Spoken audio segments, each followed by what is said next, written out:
Special thanks to Hassam Al-Curry for providing us with today's MSM Draw. Submit a drawing prompt with the hashtag MSM Draw in this video for a chance for it to be drawn in the next one.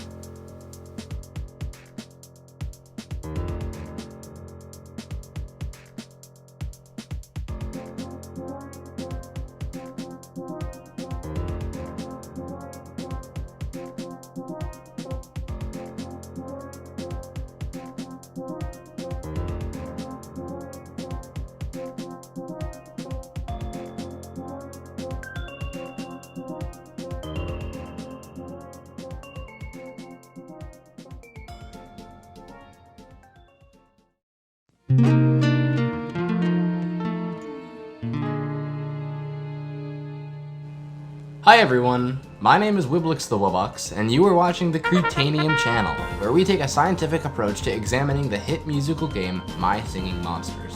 Welcome to the laboratory. It's easier to record monster biology in here than it is in my green screen room. At any rate, this week's wheel is all about the fire monsters, so let's spin the wheel. Alright, my eyes are closed. I'm spinning it, and I'm gonna open my eyes after a couple of seconds and see who we landed on. Oh, I hope it's not Boskus. Oh, okay, Stogg. Oh, that's an easy one. I was thinking about him beforehand.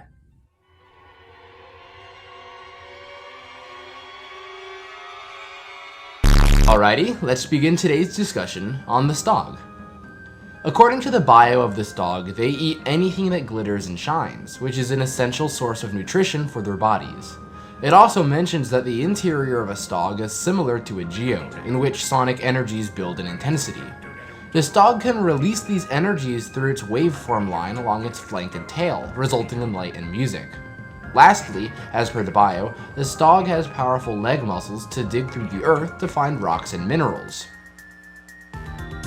The Stogg doesn't really have a defined head, as it's fused with the body. As such, it shouldn't have capable neck joints and muscles to turn its head. It does, however, have 4 nostrils. Humans and most animals of Earth have 2 external nostrils.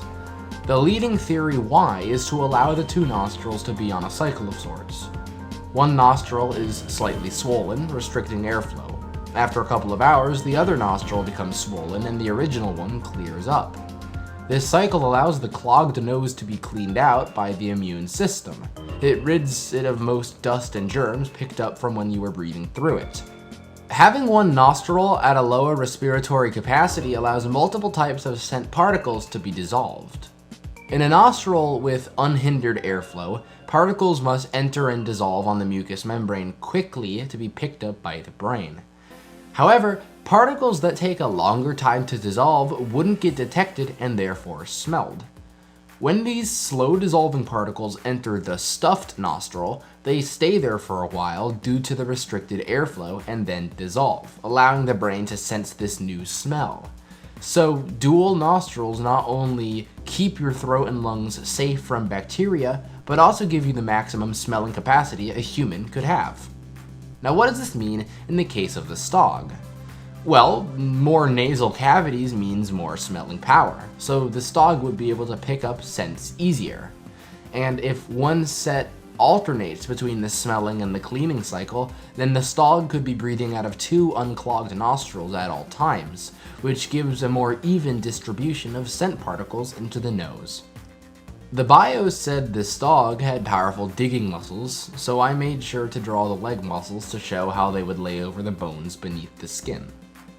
Now I'm willing to bet that the Stogg is a partly silicon-based life form.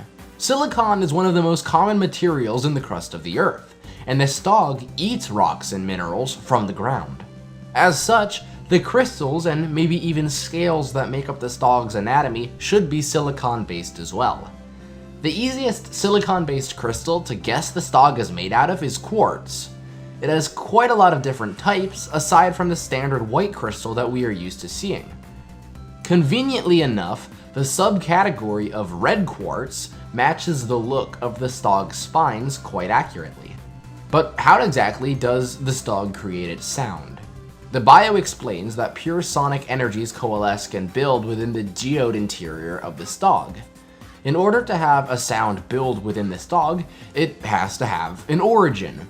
The Stogg most likely produces a sound in its throat, like a hum, which resonates in the body. Try it yourself. If you hum, you can feel the vibrations all the way down in your chest.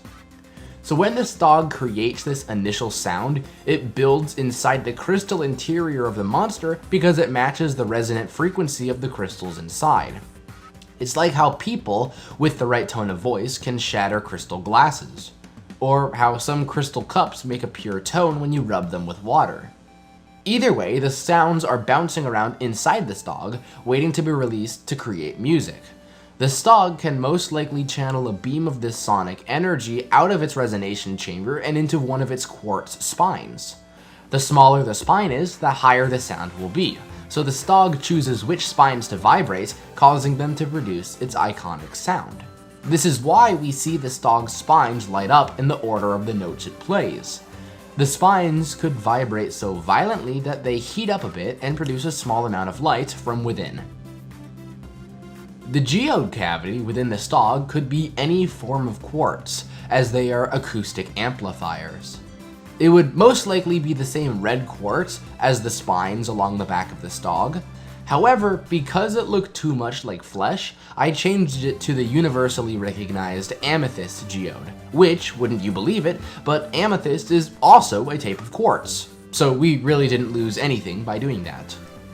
The Stogg has a thin crust of rocks atop its back where the crystal spines are nested.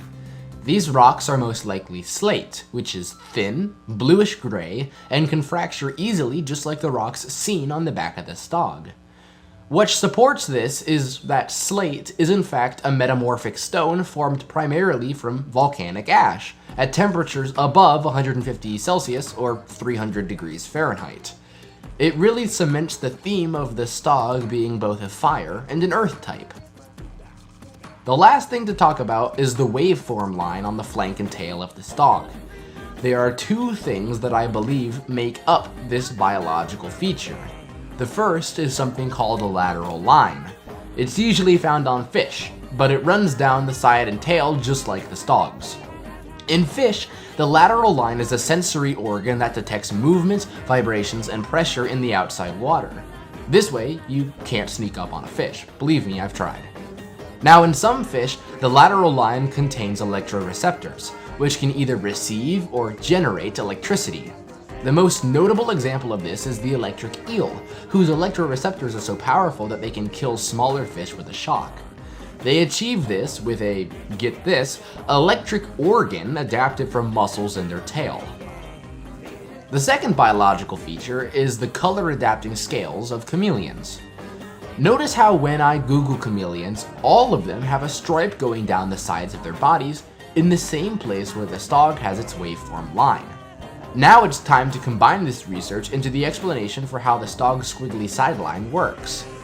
The line on the Stogg is a lateral line, which detects pressure and vibrations from the inside of the Stogg rather than the outside.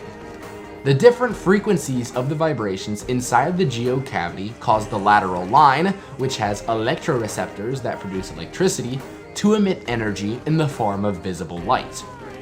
Finally, the lateral line sits upon a patch of scales that can change color like a chameleon. According to the signals gathered from the lateral line, the scales change color to simulate the waveform squiggling around on the side of the Stogg. And so in the end, depending on which note the Stogg chooses to play, and by extension which spine crystal it chooses to vibrate, the lateral line picks up the unique vibration, translates it to light energy on the body of the Stogg, and shifts the scale colors to resemble the frequency of vibration. Voila! We're done here. Roll the showcase footage.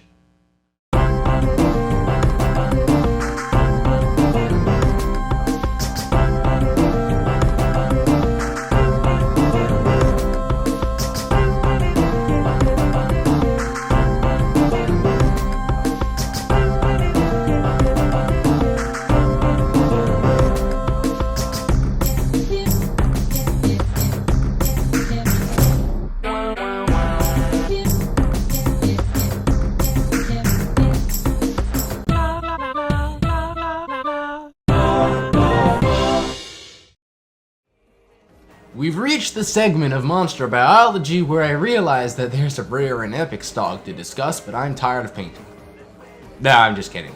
After the main monster, any afterthoughts regarding rares and epics will be illustrated in a looser form of sketch. But anyway, let's talk about the rare Stogg. The crystals that make up the biology of this rare monster are most likely prasiolite, which is a green variety of quartz. The nostrils of the rare Stogg seem to be connected, which may mean that it only has 2 nostrils. Additionally, it's been rumored that the rare Stogg can climb walls similarly to a gecko. This is achieved through molecular bonds between microscopic ridges of the feet of the gecko, called van der Waals forces. Of course, the most notable feature of this monster is the extra eyes on its legs. That means that the femurs of the rare Stogg would also have to double as skulls.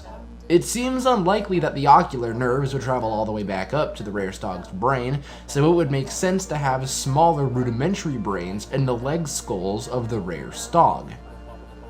Now, unlike the untrue myth that stegosaurs have a secondary brain in their tail, the rare Stogg certainly has a secondary brain, and a tertiary, quaternary, and quinary one too. With an eye on each leg, the Stogg would have a brain for each leg too. However, according to the bio of the rare Stogg, its eyes don't see the same things as its regular counterpart. You see, the rare Stogg is able to see music. It can see the visual representation of music as glowing lines and colors, which it tries to explain to its common brethren by painting with luminescent dyes. You may remember back in episode 2 of Monster Biology where I talked about synesthesia. Well, here we are again. Remember how I mentioned that there are many different types of synesthesia? This is another type, where sounds taken from the ears turn into visual things seen by the eyes. This is what the rare Stogg has. In a sense, it's able to see music. That certainly must be an experience when you possess 6 eyes all around your body. The epic Stogg is very different. A practitioner of the ancient art of stegosynth, the epic Stogg technologically modifies itself with cyber-augmented body parts. In lieu of nostrils, the epic Stogg has a vent-looking contraption that could serve as an air purifier or even as new robotic lungs in the event that the epic Stogg removed some of its organs to make room for internal tech. The epic Stogg also possesses shoulder spikes, which I suppose it could use to ram other Stoggs when racing for the same shiny rock. Instead of crystal spines, this epic monster sports tubes with glass at the ends, which light up when the monster plays. A simple explanation is that, unlike the rare and common counterparts, the spines of the epic Stogg do not produce the sound. Instead, that green interface on the flank does, like a giant speaker.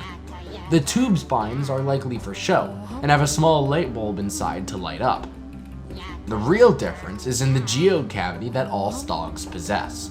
The epic Stogg, with all of its body modifications, probably wouldn't be able to produce its sound by natural means anymore.